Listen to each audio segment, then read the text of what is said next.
Ptáte se, nejčastěji se nás ptáte, jak je to se servisem. Máte velké obavy, že zůstanete, když se stane něco s přístrojem, že zůstanete na holičkách, že nebudete mít s čím pracovat. My prodáváme a nabízíme značku a servisujeme 14 let. Od začátku této doby poskytujeme náhradní servisní přístroj zdarma za těchto podmínek. Pokud je přístroj v záruce, to znamená v době 24 měsíců, tak stačí vyplnit jeden dokument, který je na našich stránkách, poslat k nám dle instrukcí a my vám pošleme náhradní přístroj. V době záruky je zdarma, vy hradíte pouze poštovné. A jak je to po záruce? Pokud potřebujete přístroj zapůjčit po záruce na vyčištění, na kontrolu, tak tato služba je v tuto chvíli zpeněžená a rovněž dělá se to tak, že stejným způsobem na stránce profipedikura.cz nebo profipedikura.sk úplně dole je servis zapůjčení přístrojů. Vyplníte protokol o zapůjčení, kde jsou podmínky uvedené, pošlete formulář a v podstatě, jestli jste z České republiky nebo ze Slovenska, tak zpravidla do druhého dne máte náhradní přístroj zdarma, s kterým můžete pracovat, takže na holičkách vás určitě nenecháme. Pokud máte pocit, že přístroj málo odsává, že má špatný zvuk, že se vám něco nezdá, prosím vás, nepanikařte, nebalte přístroj, ale zavolejte nám. Poslechneme si vás po telefonu, řeknete nám příznaky. Někdy se může stát, že máte skřívenou frézu a začne ručka vibrovat. Někdy se může stát, že přístroj neodsává. Nejčastěji je to způsobeno tím, že moderní podologie a pedikura začala používat nové postupy, nové technologie a začaly se používat změkčovače, které jsou buď ve sprejové podobě, někdo používá gelové. My doporučujeme sprejové.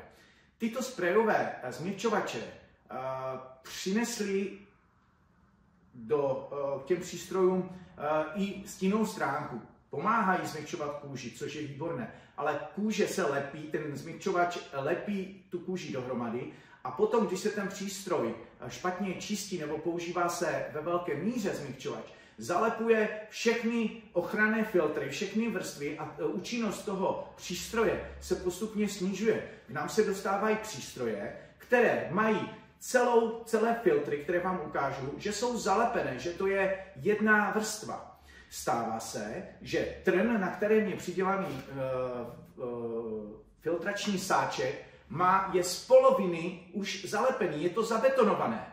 A potom voláte, že to neodsává. Je potřeba opravdu kontrolovat občas celý sací systém, který vám ukážu, kontrolovat filtry, vyměňovat filtry, podívat se také na filtrační při výměně filtračního sáčku i na ten trn, zda se to tam nehromadí. Vždy, když nám pošlete přístroj, tak to znamená pro nás, my ho kompletně celý rozebereme, což trvá zhruba 2 hodiny a dělá se kompletní mokrá dezinfekce a výměna všech filtrů. Přístroj je rozebrán, kompletně vyčištěn, odmaštěn, následně promazán a složen. Tak a teď se společně podíváme, jak se tyto přístroje čistí. Co je potřeba, abyste dělali doma vy. Vůbec se toho nebojte. Jenom prosím, manželé, přátelé, kdo vám bude ten přístroj čistit, ať se podívá na video, jak se to čistí. Poněvadž do přístroje, do ručky se nesmí stříkat žádná dezinfekce, nesmí se tam lít žádný olej a nesmí se používat v žádném případě síla. Pokud se to stane, můžete zničit motor, můžete zničit upínací systém a můžu vám říct, že to není levná záležitost. Nyní mi dovolte, abych vám ukázal, jak se vyměňuje sáček, mikrosáček, kde se odsává vlastně prach. Takže na každém přístroji z boku jsou tyto dvířka. Na těchto dvířkách my lepíme nálepku s informací, která vám říká, kdy máte jít na servis. V této komoře se nachází tento sáček o objemu 250 ml. Tento sáček vlastně prodává se po kusech nebo po 5 kusech. Uděláte zde prstem díru a nasadíte na tento trn, který jsem avizoval. Po 60 hodinách přístroje Auroria 2 anebo Medias 2 vám napíšou kontrola nebo výměna filtru. Je potřeba zkontrolovat, jak je ten sáček. Pokud ten sáček bude, čím víc je plný, tak samozřejmě se snižuje účinnost odsávání. Tento sáček se mění, že ho sundáte a zpátky vlastně na tento trn nasunete. Pod tímto sáčkem je filtr sání, čtvereček zde a tento filtr je potřeba měnit po 200 hodinách. Pokud pracujete se zmykčovačí, je potřeba kontrolovat tento filtr, zda není zalepený.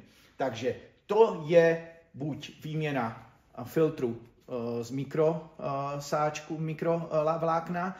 Nepoužívejte do přístrojů, prosím, žádné alternativy, poněvadž pokud to spadne z toho trnu, nasaje turbína, nasaje tato sací turbína prach, tak si ji můžete zničit. Takže používá se výhradně sáček z mikrovlákna a tento čtvereček filtr sání, prosím vás, nestříhejte to z žádného podobného. Ta viskozita je přesně přizpůsobená pro tyto přístroje, aby se ten prach nedostal. To znamená, tohle je sací systém odsávání prachu. Takže nasuneme a zavřeme dvířka. Prosím vás, pokud někdo dělá mobilní perikuru, doporučujeme před každým zapnutím přístroje otevřít dvířka, zkontrolovat, jestli sáček nespadl. Takže to byl mikrosáček a filtr sání. Tak a nyní se podíváme na čištění samotného násadce HDV. Je to opravdu velmi jednoduché. Takže na násadci čistíme 2 části. Čistíme přední část, ke které jsou dodávány tato sada čisticích klíčů a pak se kontroluje a čistí tato část. Tato část se oddělává bajonetovým systémem. Ano, doporučujeme kontrolovat zhruba jednou za měsíc, zda je průchodnost této cesty v pořádku. Prosím vás, součástí všech těch přístrojů je tento kartáček.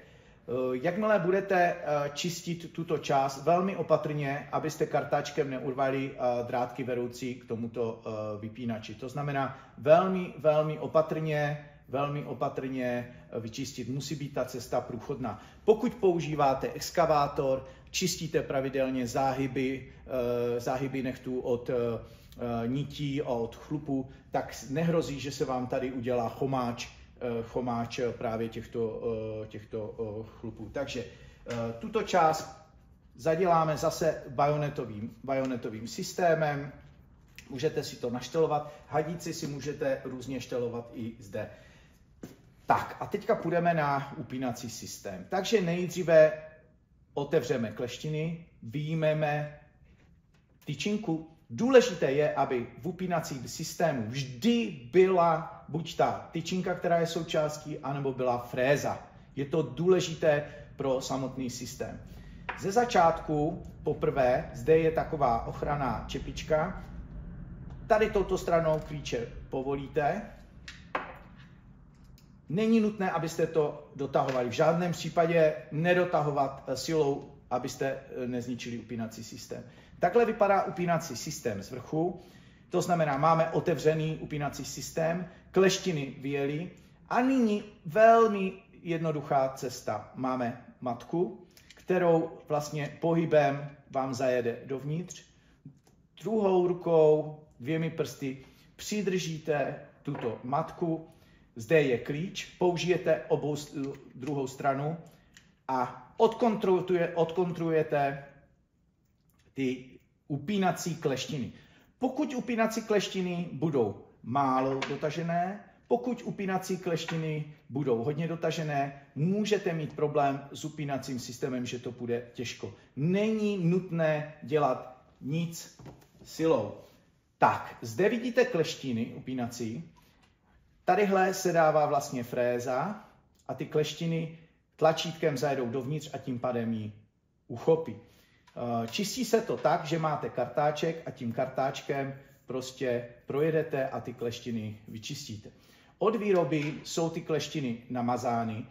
My nedoporučujeme, aby vy jste tyto kleštiny mazali, poněvadž pokud tam dáte hodně oleje, ten olej steče do kleštin, do ložisek a naváže na sebe prach. A jak se to namontovává? Úplně stejně vezmete, zasunete ty kleštiny, nasadíte matku, vezmete kříž a teď je velmi důležitá fáze. Podívejte se, jako hodinář velmi lehoučce, žádné dotahování na sílu, jo? Žádné dotahování na sílu. Tak, to je vše. Pro jistotu vložíme frézu nebo tuhle tyčinku, která je součástí, zaděláme a podívejte se. Drží to, nevypadne to. Vememe poslední část, tento klobouček. Není potřeba v žádném případě to dotahovat. Pokud si to dotáhnete, může být, stačí to dotáhnout rukou. Takže to je vše. Jednoduché čištění upínacího systému. Za nějakou dobu to jste schopni dělat pomalu poslepu. 30 vteřin. Tady tuto část jednou za měsíc. Výměna filtru po 60 sáčků, po 60 hodinách zkontrolovat. Výměna toho sacího čtverečku po 200 hodinách. Takže to je upínací systém HDV. Velmi jednoduchý. Zde jsem si připravil něco pro technické typy, abyste měli porovnání. Zde vidíte dvoje kleštiny. Tyto kleštiny jsou z násadce HDV, to znamená s upínacím modrým tlačítkem, a zde je z násadce chrom, to znamená ze systému, kde jenom tu frézu zatlačíte. To znamená, jedná se o tuto korunku, kde má zde ještě válečky a vlastně vezmete frézu a ta fréza se tímto způsobem zatlačí a drží to. Žádný automatický systém, jak se rádoby říká, to není. Je to čistě mechanický systém, že zatlačíte tu frézku. Zde ještě jednou je upínací systém HDV, rovněž mechanicky, kdy tu frézku dáte do kleštin a modrým tlačítkem se celé ty upínací kleštiny vlastně potlačí dolů, to znamená, že to drží. Takže tady můžete vidět detail na kleštiny, které drží ty frézy. Tak a nyní vám ukážu, jak se čistí právě tyhle malé kleštiny. Součástí přístrojů s kulatým s celooborovým odsáváním, a to znamená chrom, je tento vrtáček a tento oboustranný štěteček. Takže postup je takovýto. Vytáhneme, vždy musí být v těch kleštinách zasunutá frézka nebo tyčinka. Odmontujeme přední část. Zde bych chtěl upozornit při montáži zpět, nasadit to správně na tyhle tři body. Musí to být rovnoměrně. Tak, oddělali jsme přední část chromových násadců, vezmeme štěteček a vyčistíme vlastně ty prostory. Zde na konci násadce je možné rovněž násadec vymontovat, ale opět upozorňuji, čistit štětečkem velmi opatrně, abyste nepoškodili drátky.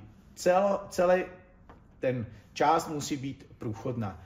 Takže to je kontrola tohle násadce. A teď, jak se čistí samotné kleštiny.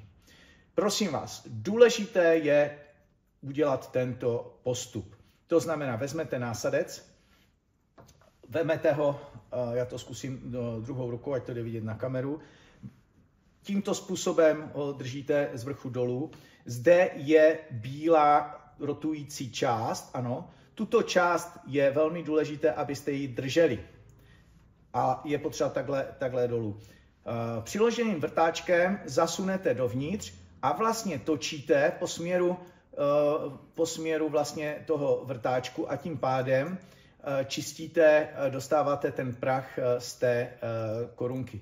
Více se do těchto kleštin nedostanete. Proto je potřeba tento upínací systém pravidelně posílat na servis, aby nedocházelo k tomu, že frézy začnou uvolňovat se, začne to vypadávat. Takže po vyčištění vezmete, zpátky složíte tuhletu část a vložíte vždy něco do násadce. To je vše. Je to velmi